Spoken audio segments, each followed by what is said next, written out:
สบายดีทุกคนมากินข้าวเช้าน้ำเดียวมื้อนี้จะมีตำเจียวมะเขือเขียวแล้วก็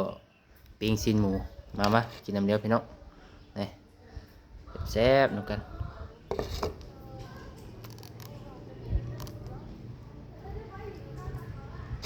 เดินมาเด้อเจียวมะเขือเขียวแซ่บๆ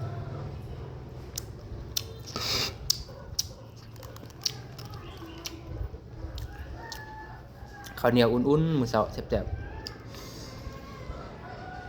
ไปเนาะมันเริ่ม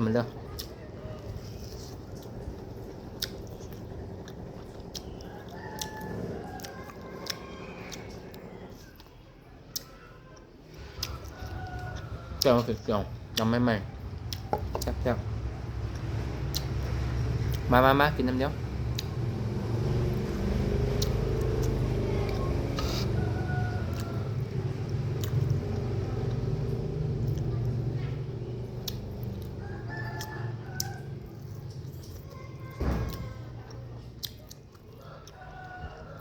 เริ่มมาเด้อ